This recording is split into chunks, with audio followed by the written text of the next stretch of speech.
Hello दोस्तों, आप सभी का आज के इस वीडियो प्रोग्राम में स्वागत। ये वीडियो सीरीज प्राचीन भारत सीरीज का एक भाग है। यह इस सीरीज का 8वां वीडियो है जिसमें हम आर्यों के आगमन और ऋग्वैदिक युग के बारे में जानकारी प्राप्त करेंगे। देखा जाए तो इस अध्याय में सबसे पहले हमें आर्यों के मूल स्थान और उनके निवास की पहचान के बारे में जानकारी मिलती है।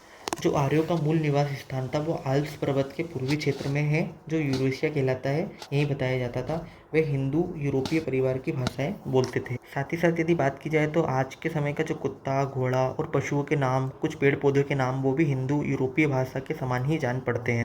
इन्हीं जानकारी से पता चलता है कि आर्य लोग नदी और वनों से परिचित थे तथा आर्य भाषा में यहीं से जानकारी भी प्राप्त होती है कि आर्यों ने अनेक पर्वतों को पार किया। साथ ही साथ आर्यों का जो प्राथमिक कार्य था वो पशुपालन था तथा उनका गौण कार्य जो था वो कृषि कार्य था। समाज जो था वो पुरुष प्रधान था तथा इनके लिए घोड़े का अत्यधिक महत्व था इनके लिए। तो यहाँ पर हमें आर्यों से रिलेटेड 3 विशेषताएं देखने को मिलती है कि इनका प्राथमिक कार्य पशुपालन था, समाज पुरुष प्रधान था तथा घोड़े का भी अत्यधिक महत्व था। यहाँ पे हमें एक और जानकारी मिलती है कि पालतू घोड़े पहली बार ईसा पूर्व की 6वीं शताब्दी में काला सागर और यूराल पर्वत के क्षेत्रों में इस्तेमाल किए गए थे। यदि बात की जाए भारत के संदर्भ में तो आर्यों की जानकारी का प्राथमिक स्रोत जो है वो ऋग्वेद है, जिसमें इनका उल्लेख 36 बार मिलता है। तो परीक्षा में स्टेटमेंट बन सकता है कि क्या भारत में आर्यों का उल्लेख की जानकारी ऋग्वेद से मिलती है, तो बिल्कुल मिलती है और इसमें इनका उल्लेख 36 बार मिलता है। ऋग्वेद में 10 मंडल हैं, जिसमें से 2 से 7 तक मंडल जो है वो सबसे पुराने हैं, लेकिन जो प्रथम और 10वां मंडल है वो सबसे आखिरी है। वहीं ऋग्वेद की अनेक बातें जो है वो अवेस्ता से मिलती है। अवेस्ता जो है वो ईरानी भाषा का प्राचीनतम ग्रंथ है। तो जैसे कभी कभी हमारी एग्जाम में सिंगल वर्ड में क्वेश्चन आ जाता है कि ये क्या है, तो आपसे पूछा जा सकता है अवेस्ता क्या है। तो अवेस्ता ईरानी भाषा का प्राचीनतम ग्रंथ है। और इन दोनों में, ऋग्वेद में और अवेस्ता में, आपको देवताओं के बारे में तथा सामाजिक वर्गों के बारे में जानकारी प्राप्त होती है। आगे जाके हिंदू यूरोपीय भाषा का सबसे पुराना नमूना इराक में पाया गया। साथ ही साथ इराक में कस्साइट अभिलेख में और सीरिया में मितन्नी अभिलेखों में आर्यों के नाम का उल्लेख भी हमको देखने को मिलता है। इन्हीं के माध्यम से पश्चिम एशिया में आर्य भाषा भाषियों की उपस्थिति का पता चलता है, लेकिन भारत में अभी तक इसके कोई अभिलेख नहीं मिले हैं। भारत में आर्य भाषा भाषियों का आगमन 1500 ईसा पूर्व से कुछ पहले हुआ, लेकिन इनके आगमन का कुछ यथेष्ट पुरातात्विक प्रमाण हमें नहीं मिलता है। लेकिन यहाँ पर एक जानकारी मिलती है कि शायद ये लोग कुल्हाड़ी, कांसे की कटोरों व खड्डों का उपयोग करते थे, क्योंकि ये साक्ष्य हमें दक्षिणी तजाकिस्तान, बगल में पाकिस्तान की स्वात घाटी से प्राप्त होते हैं। वहीं पर घोड़े होने के और शब्दा होने के भी यहाँ पे प्रमाण मिलते हैं। यही साक्ष्य हमें पाकिस्तान के पिराक क्षेत्र में और गोमल या गोमती घाटी में मिलते हैं। यहाँ हमको ध्यान रखना है कि सुवास्तु और गोमती नदियों का उल्लेख आपको ऋग्वेद में मिलता है। जो आरंभिक आर्य थे उनका निवास स्थान अफगानिस्तान, पाकिस्तान और भारत, पंजाब, हरियाणा में था। जो सिंधु नदी थी वो आर्यों की प्रमुख नदी थी, जिसका उल्लेख उन्होंने बार बार मिलता है। आर्यों के द्वारा उल्लेखित दूसरी महत्वपूर्ण नदी का नाम सरस्वती था, जिसे नवीनतम अर्थात सर्वश्रेष्ठ नदी कहा जाता है। अर्थात सरस्वती नदी को नदीतम यानी सर्वश्रेष्ठ नदी कहा जाता था। संभवतः आर्य लोग जो थे वो तांबा राजस्थान के खेतरी खानों से प्राप्त करते थे। आर्य लोग जहाँ प्रथम बसे वहाँ सहारा प्रदेश सप्त सिंधु नदी के नाम से प्रसिद्ध हुआ है। अफगानिस्तान का भाग भी इसी में पड़ता है। मतलब आर्य लोग जहाँ बसे उसे सप्त सिंधु प्रदेश कहा जाता था। आगे यहाँ पे जानकारी मिलती है कि भारत में आर्य लोग कई खेपों में आए थे। ठीक है, ऋग्वेदिक आर्य जो इस उपमहादेश में आए थे वो 1500 ईसा पूर्व के आसपास आए थे। उनका दास, दस्यु आदि नाम के स्थानीय जनों से संघर्ष हुआ। जो दास जन थे उनका उल्लेख प्राचीन ईरानी साहित्य में भी मिलता है कि वे पूर्ववर्ती आर्यों की एक शाखा में पढ़ते थे। ऋग्वेद में कहा गया है कि भरत वंश के राजा दिवोदास ने संबर को हराया। यहाँ दास शब्द दिवोदास के नाम में लगता है। ऋग्वेद में दस्यु कहे गए हैं, वे संभवतः इस देश के मूल निवासी थे और आर्य के जिस राजा ने उन्हें पराजित किया वह त्रस दस्यु कहलाया।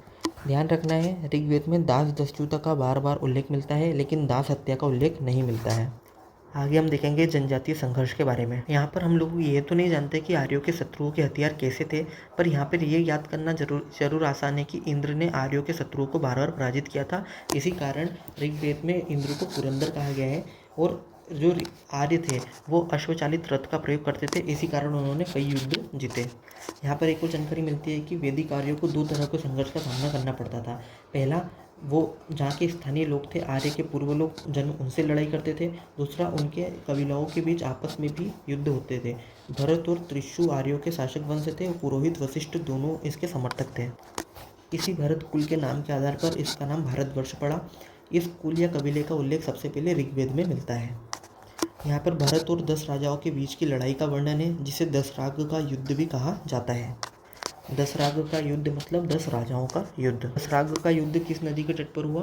तो पुरुषनी नदी के तट पर हुआ। दशराग का युद्ध पुरुषनी नदी के तट पर हुआ, जिसकी पहचान आज की रावी नदी के रूप में की जाती है। तो पुरुषनी नदी का आधुनिक नाम क्या है? पुरुषनी नदी का आधुनिक नाम है रावी नदी। ठीक है। फिर आगे जाकर कुरु और पांचाल और भरत में इनमें मित्रता हो गई और उन्होंने कुरु वंश की स्थापना की, और यही उत्तर वैदिक काल में एक बड़ा महत्व कुरु साम्राज्य का है। आगे आर्यों के भौतिक जीवन के बारे में चर्चा की गई है। संभवतः आर्यों के भारत में सबसे बड़ा कारण जो था वो था बेहतर हथियार, घोड़े, रथ और कांसे के कुछ बेहतर हथियार संभवतः, लेकिन इनके बारे में हमें नाम मात्र की जानकारी मिली है। यहाँ पे एक दो चीज़ और लिखी गई है कि राजस्थान के खेतरी से वे तांबा मंगवाते थे, उनको खेती का ज्ञान था, वे बोवाई, कटाई, दावनी के क्षेत्र में भी ज्ञान थे। यहाँ पर गाय और सांड की इतनी चर्चा है कि ऋग्वेदिक आर्यों को मुख्य रूप से पशुचारक कहा जा सकता है, और उनकी अधिकांश जो लड़ाइयाँ होती थी वो गाय को लेकर ही होती थी। ऋग्वेद में युद्ध का पर्याय गविष्ठी यानी गाय का अन्वेषण है। गाय सबसे उत्तम धनी मानी जाती है। जहाँ कहीं हम पुरोहित को दी गई दक्षिणा की बातचीत करते हैं, वहाँ भी हम गाय और दासियाँ ही होती थी, भूमि कभी नहीं होती थी। मतलब हमेशा पुरोहित को दिया गया दान में ऋग्वेदिक काल में गाय का ही वर्णन मिलता है। ये पशुपालन के लिए भूमि और ज़मीनों पर कब्जा जरूर करते थे, लेकिन भूमि निजी संपत्ति नहीं होती थी, बल्कि इनके पूरे समुदाय का उस पर अधिकार होता था। आगे इसमें बताया गया है कि ऋग्वेद में बढ़ई, रथकार, बुनकर, चर्मकार, कुम्हार आदि शिल्पियों का उल्लेख मिलता है। इससे पता चलता है कि आर्य लोगों ने इन सभी शिल्पों का प्रचलन था। तांबे और कांसे के अर्थ में अयश शब्द के प्रयोग से प्रकट होता है कि उन्हें धातु कर्म का जानकारी भी थी, परंतु नियमित व्यापार होने का कोई स्पष्ट प्रमाण नहीं मिलता। यहाँ हमें और जानकारी मिलती है कि आर्यजन जो थे वो स्थल मार्ग से अपना आना जाना वगैरह सब चीज़ें करते थे, और जो भी वो आर्य लोग शहरों में नहीं रहते थे, बल्कि कहाँ रहते थे? वे गाँव में रहते थे। ठीक है। आगे जाकर इसमें हरियाणा में भगवानपुरा नामक एक स्थल चर्चा में था, जिसका उल्लेख ऋग्वेद में मिलता है। भगवानपुरा में 13 कमरों वाला मिट्टी का एक घर भी प्रकाश में आया है। साथ ही साथ इसमें घोड़ों की हड्डियाँ भी प्राप्त हुई है। तो आपकी लोकेशन ध्यान रखना है कि भगवानपुरा कहाँ पर है। तो भगवानपुरा है आपका हरियाणा में है। आपको कभी भी जोड़ी सुमेलित करने के लिए दिया जा सकता है। तो भगवानपुरा कहाँ पे है? हरियाणा में है। अगला बिंदु है जनजातीय राज्य व्यवस्था, अर्थात ऋग्वेद काल में राज्य व्यवस्था किस प्रकार की थी। जनजातीय राज्य व्यवस्था में बताया गया है कि ऋग्वेदिक काल में आर्यों का प्रशासन जो था वो कबीले के प्रधान के हाथों में चलता था। वह राजन कहलाता था। उसका पद सामान्यतः अनुवांशिक था, लेकिन उसे असीमित अधिकार नहीं थे, बल्कि वह एक समिति की सलाह पर कार्य करता था। इसी समिति के द्वारा राजा को चुना जाता था, और यह आम सभा कहलाती थी। तो आम सभा को समिति कहते थे, जो राजा को चुनने का कार्य भी करती थी। यद्यपि राजा का पद अनुवांशिक था, लेकिन उसे असीमित शक्तियाँ अधिकार नहीं थे। और जो ऋग्वेदिक समाज था वो कबीलाई प्रधान था। जो राजा था उसका महत्वपूर्ण कार्य कबीले की रक्षा करना था, तथा ऋग्वेद में कबीलों या कुलों के आधार पर बहुत सारे संगठन चर्चा में मिलते हैं, जैसे सभा, समिति, विधत और गण।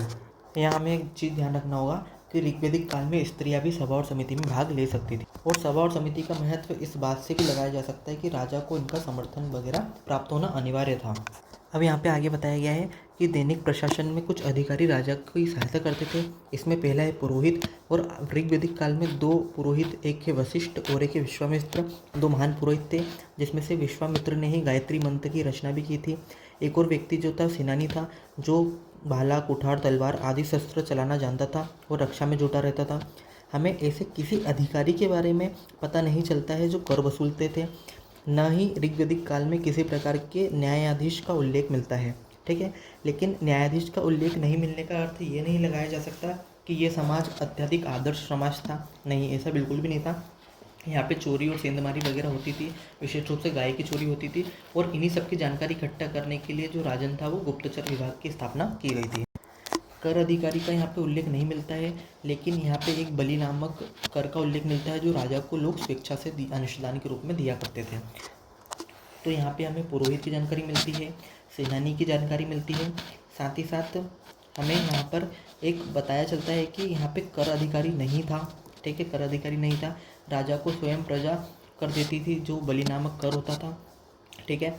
यहाँ पे ऋग्वेदिक काल में न्यायाधिकारी का उल्लेख भी नहीं मिलता है, लेकिन इससे संबंधित नहीं है कि ये आदर्श समाज था, बल्कि इसमें गाय की चोरी, सेंधमारी वगैरह होती थी, जिसके लिए राजा ने गुप्तचर विभाग की स्थापना की थी। आगे इसमें कुछ अधिकारियों के उल्लेख की जानकारी मिलती है। तो क्या जानकारी मिलती है? सबसे पहले जानकारी मिलती है कि राजपति के बारे में। एक अधिकारी है कुल्पा, एक है ग्रामणी, ठीक है। आगे राजा कोई निश्चित सेना नहीं रखता था और ब्रातगण ग्राम सर्द नाम की जो टोलियाँ होती थी वो राजा के साथ युद्ध में जाती थी। अब यहाँ पे हमने अधिकारियों के लिए अलग से लिख दिया गया है। जैसे राजपति जो था वो चारा गाँवों का प्रधान था। कुल्पा नामक अधिकारी था वो परिवार का प्रधान था। ग्रामणी जो था वो गांव का मुखिया था। जो ग्रामणी था पहले एक छोटे से कबीले का मुखिया था और वही आगे जाकर क्या बन गया था? राजपति बन गया था। अब यहाँ पे एक और चीज़ स्पष्ट हो गई है कि राजा की कोई स्थायी सेना नहीं थी। साथ ही साथ ब्रात गण ग्राम और सर्द नामक टोलियों पर वह किसी भी प्रकार की लड़ाई के लिए इन पर निर्भर हुआ करता था। तो यहाँ पे आपको ध्यान रखना है, राजपति चारागृह का प्रधान, कुल्पा परिवारों का प्रधान, ग्रामीण गांव का प्रमुख। तो यहाँ तक अभी हमें पता चल गया है कि राजा न तो कोई स्थायी सेना थी, न कोई कर अधिकारी था, न ही कोई न्यायाधीश हुआ करता था। यहाँ पर आगे कबीले और परिवार के बारे में बताया गया है। सामाजिक संगठन का जो आधार था वो गोत्र या जन्ममूलक संबंध होता था और किसी भी व्यक्ति की पहचान उसके कुल या गोत्र से ही होती थी। लोगों की सबसे अधिक आस्था अपने अपने कबीले के प्रति रहती थी, जिसे जन कहा जाता था। आगे बताया गया है कि कबीले अपने अपने प्रति कबीले के प्रति आस्था रखते थे। जो लोग होते थे वो उन्हें जन कहा जाता था, ठीक है। एक पुरानी ऋचा में 2 जनों की संयुक्त युद्ध क्षमता का उल्लेख बताया गया है, लेकिन कभी भी जो जन थे वो 100 से अधिक नहीं लोगों का समूह नहीं हो सकता था। ऋग्वेद में जन शब्द का उल्लेख 275 बार मिलता है, लेकिन जनपद शब्द का उल्लेख नहीं मिलता है। तो ऋग्वेद में जन शब्द का उपयोग तो मिलता है लेकिन जनपद का नहीं मिलता है, ठीक है। ये ध्यान रखना है आपको, क्योंकि उन दिनों राज्य क्षेत्र राज्य स्थापित नहीं हो पाए थे। वहीं ऋग्वेद में दूसरा महत्वपूर्ण शब्द जो है वो है कबीले, जिसको अर्थ में विश कहा जाता। जो विश होता था वो कई गांवों का ग्रामों का समूह जो होता था उसे कहते थे विश, और विश से बनते थे जन, ठीक है। तो ये इनका एक क्रम है, ठीक है। अब जो विश होता था, क्या उसका उल्लेख ऋग्वेद में मिलता है? बिल्कुल, इसका उल्लेख 170 बार ऋग्वेद में मिलता है। संभवतः विश की लड़ाई के उद्देश्य से ग्राम नामक टोलियों में बांटा गया था, ठीक है।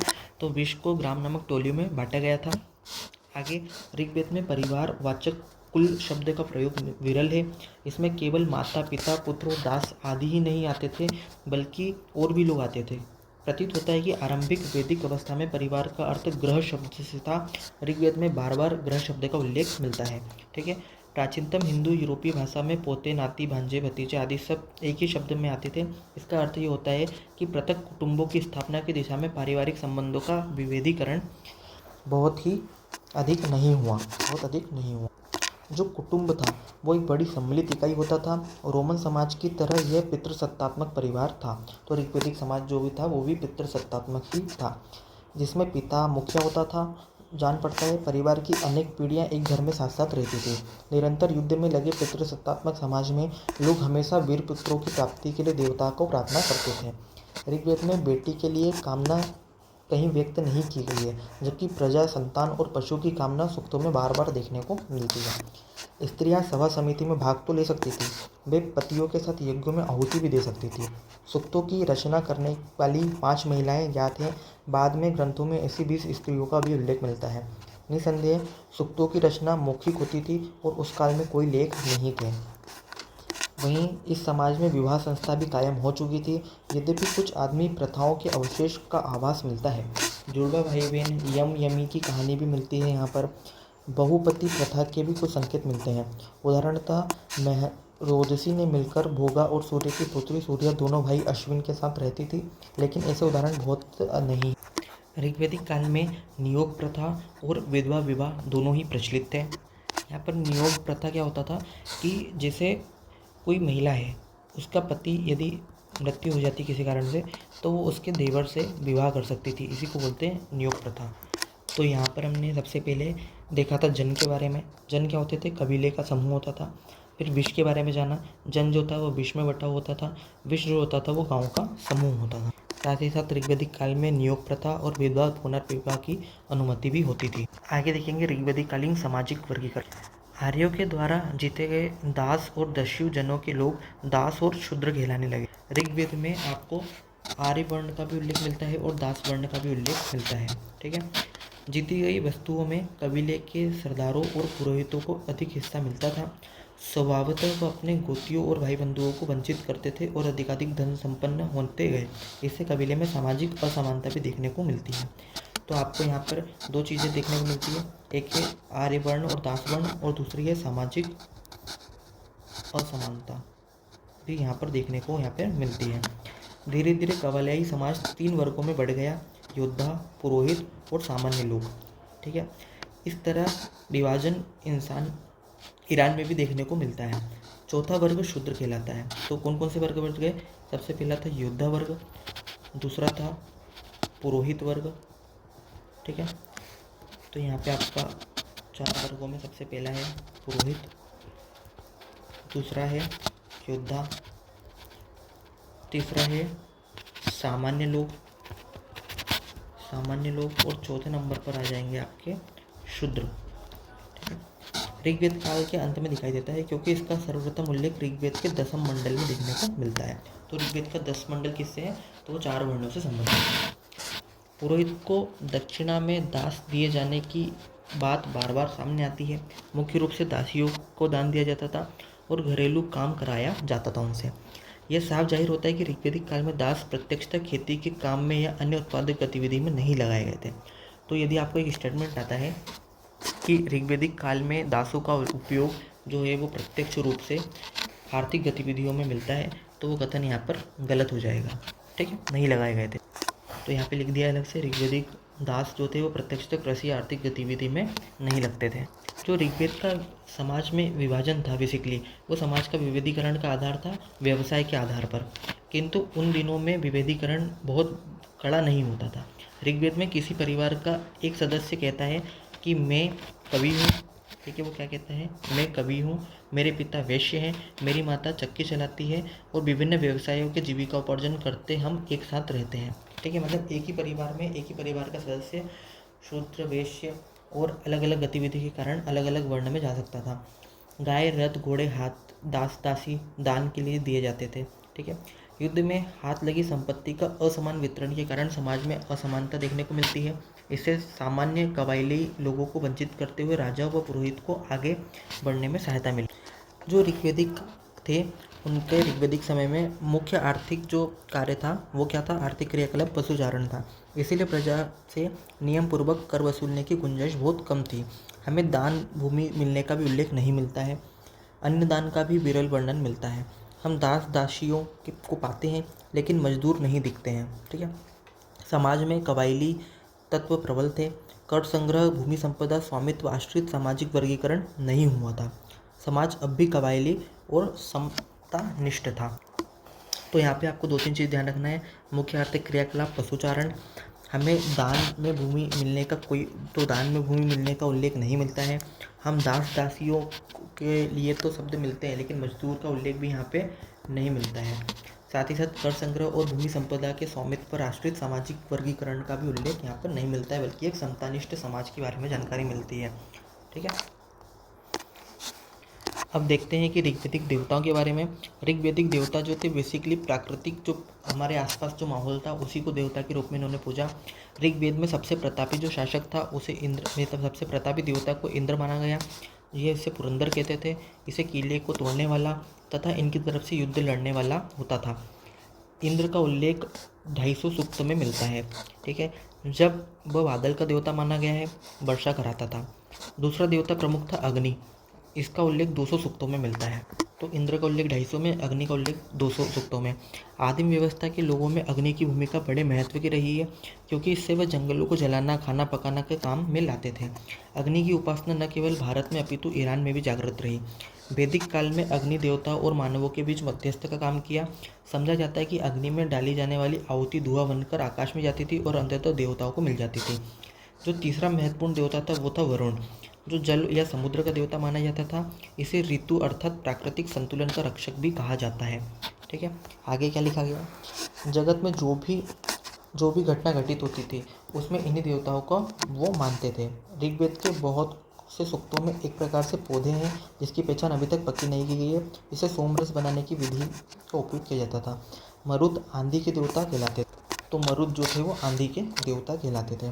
ठीक है। इस प्रकार हमें इससे बहुत सारे देवताओं का उल्लेख मिलते हैं जो किसी न किसी रूप में प्रकृति की विभिन्न शक्तियों के प्रतिरूप के रूप में उपयोग किए जाते हैं। देवता में कुछ देवियों के भी उल्लेख मिले हैं। कौन कौन से? अदिति, उषा, जो प्रभात और समय के प्रतिरूप हैं। किंतु ऋग्वैदिक काल में देवियों को प्रमुखता नहीं मिली थी। इस काल में पितृसत्तात्मक समाज से देवों का बोलबाला था। देवताओं की उपासना की मुख्य रीति थी स्तुति पाठ करना, यज्ञ और बलि अर्पित करना। ऋग्वैदिक काल में स्तुति पाठ पर अधिक जोर दिया जाता था। ठीक है। स्तुति पाठ सामूहिक रूप से होता था, अलग अलग भी हो सकता था। सामान्यतः हर कबीले और गोत्र का अपना एक अलग देवता होता था। स्तुति पाठ कबीले या गोत्र भर के लोग संवेद स्वर में करते थे। यज्ञ आहुति दी जाती थी। इंद्र और अग्नि समस्त जन द्वारा बलि ग्रहण करने के लिए आहूत किए जाते थे। परंतु ऋग्वैदिक काल में ये वस्तुएं चढ़ाते समय कोई अनुष्ठानिक या याज्ञिक मंत्र नहीं पढ़ते थे। ठीक है। आगे बताया गया है कि इन दिनों किसी जादुई असर का होना उतना नहीं माना जाता था जितना उत्तर वैदिक काल में माना जाता था। ऋग्वैदिक काल के लोग देवधारणा क्यों करते थे? वे लोग आध्यात्मिक उत्थान और जन्म मृत्यु के कष्टों से मुक्ति पाने के लिए ऐसा नहीं करते थे, ध्यान रखना है। वे अपने देवताओं से संपत्ति, पशु, अन्न, धान्य, आरोग्य आदि जैसी चीज़ों को पाने के लिए करते थे। मतलब उनका उद्देश्य जो था वो जन्म और मृत्यु के चक्र से मोक्ष पाना नहीं। यहाँ पे प्रैक्टिस के लिए एक अच्छा क्वेश्चन मिल सकता है कि ऋग्वैदिक लोगों के जीवन के भौतिक जीवन में चित्रण कीजिए, क्या उन लोगों को कृषक जन कहा जा सकता है? वहीं दूसरा क्वेश्चन है ऋग्वैदिक युग की राजनीतिक पद्धति का वर्णन करें और उसके जनजातीय स्वरूप का भी निरूपण करके बताइए। ऋग्वैदिक लोगों के सामाजिक संगठन और पारिवारिक व्यवस्था का वर्णन कीजिए। ठीक है। तो आप इस कुछ क्वेश्चन के माध्यम से इस अध्याय की प्रैक्टिस कर सकते हैं। एक बार फटाक से 2 मिनट पे रिकेप कर लेते हैं। तो आर्यों का आगमन और ऋग्वैदिक युग। सबसे पहले मूल निवास स्थान बताया था यूरोपीय हिंदुकुश पर्वत, ठीक है, यूरेशिया से। इसमें बताया गया था कि वो कृषि प्रधान नहीं थे बल्कि प्राथमिक कार्य पशुपालन था। समाज पुरुष प्रधान था। घोड़े का महत्व बताया गया है इनके लिए। इनने युद्ध लड़कर किस प्रकार इस क्षेत्र पर कब्जा किया। ऋग्वेद में आर्यों का उल्लेख 36 बार मिलता है। 10 मंडल है, 2 से 7 तक पुराने हैं। नवीनतम मंडल पहला और 10वां है। अवेस्ता एक ग्रंथ है जो ईरान का एक ग्रंथ है। ठीक है। इसमें इराक के कुछ अभिलेख, कस्साइट अभिलेख और सीरिया के मित्तनी अभिलेखों के बारे में भी चर्चा की गई है। भाषाई आगमन के हिसाब से ये बताया गया था पूरा। ठीक है। यहाँ पे सरस्वती नदी को नदीतम या सर्वश्रेष्ठ कहा गया है। आगे इसमें जनजातीय संघर्ष देखने को मिलते हैं। तो इनके पास अश्वचालित रथ थे जिसके कारण संघर्ष में महत्वपूर्ण थे। ऋग्वेद में इंद्र को पुरंदर कहा गया है। भरत और तिश्चु कबीले का उल्लेख था। यहाँ पे दशराग का युद्ध हुआ था किस नदी के किनारे? पुरुषनी नदी के किनारे। हाल ही में पुरुषनी नदी को क्या कहते हैं? तो रावी नदी कहते हैं। ठीक है। यहाँ पर देखा जाए तो गाय सबसे उत्तम धन माना जाता था। भूमि निजी संपत्ति नहीं होती थी। शहरों में नहीं बल्कि गाँव में रहते थे। हरियाणा का एक स्थल भगवानपुरा इसमें चर्चा में था। जनजाति व्यवस्था एक कबीलाई प्रधान थे। राजन था, आनुवंशिक था, लेकिन उसे असीमित अधिकार नहीं थे बल्कि सीमित अधिकार थे। इसमें एक आम भाषा होती थी समिति जो राजा का चुनाव करती थी। ठीक है। कबीले मवेशी की रक्षा करते थे जो राजा का मुख्य कार्य था। सभा समिति विधत और गण होते थे। राजा का समर्थन इन्हीं समितियों और सभा के माध्यम से किया जाता था। दैनिक प्रशासन के कुछ अधिकारियों में पुरोहित था, एक था सेनानी। ये बलि नामक टैक्स वगैरह स्वेच्छा से राजा को देते थे, कोई टैक्स अधिकारी नहीं था। ठीक है। साथ ही साथ कोई न्याय अधिकारी का भी उल्लेख नहीं है, लेकिन इसका मतलब ये नहीं है कि यहाँ पे चोरी वगैरह नहीं होती थी बल्कि होती थी। कुछ इस अधिकारियों के नाम जैसे ब्राजपति जो चारागाहों का प्रधान, कुलपा जो परिवारों का प्रधान और ग्रामीण जो गाँव का मुखिया होता था। ठीक है। यहाँ पे कबीले का जो प्रमुख जो कबीले मिलकर जन बनाते थे। जन जो था वो विश्व में बटा हुआ था। विश्व जो थे वो ग्राम के समूहों में बटे हुए थे और ग्राम के समूह को कहते थे। ठीक है। महिला जो थी वो अपने देवर के साथ यदि विवाह कर लेती थी पति की मृत्यु के बाद उसको नियोग प्रथा कहते थे। और विधवा विवाह की भी यहाँ पे अनुमति देखने को मिलती है। आगे यहाँ पे ऋग्वैदिक दास प्रत्यक्षतः कृषि और आर्थिक गतिविधि में नहीं लगे रहते थे। इनका उपयोग सिर्फ गृह कार्यों में किया जाता था। यहाँ पे सामाजिक असमानताएं होने लगी जैसे जैसे यहाँ पे वर्गीकरण बनने लगा। इसमें मुख्य आर्थिक कार्य पशुचारण। दान में भूमि मिलने का कोई उल्लेख नहीं है। नए दास दासियों को पाते हैं लेकिन मजदूरों का उल्लेख मिलता है। कर संग्रह और भूमि संपदा के स्वामित्व यहाँ पर देखने को मिलते हैं। ठीक है। आगे ऋग्वैदिक देवता, इसमें इंद्र और अग्नि का उल्लेख मिलता है 250 और 200 बार। आगे यहाँ पे वरुण का मिलता है। आंधी के लिए मरुत देवता का उपयोग मिलता है। ठीक है। स्तुति पाठ वगैरह करते थे, देवताओं की पूजा करते। स्तुति वगैरह पाठ करने का इनका मुख्य उद्देश्य जो था वो क्या था? अध्यात्म का उत्थान करना बिल्कुल नहीं था, बल्कि इनका मुख्य उद्देश्य था वो अपनी संपत्ति, पशु, अन्न, धन और योग्य की उपासना करना। इस वीडियो में इतना ही। मिलते हैं नेक्स्ट वीडियो में।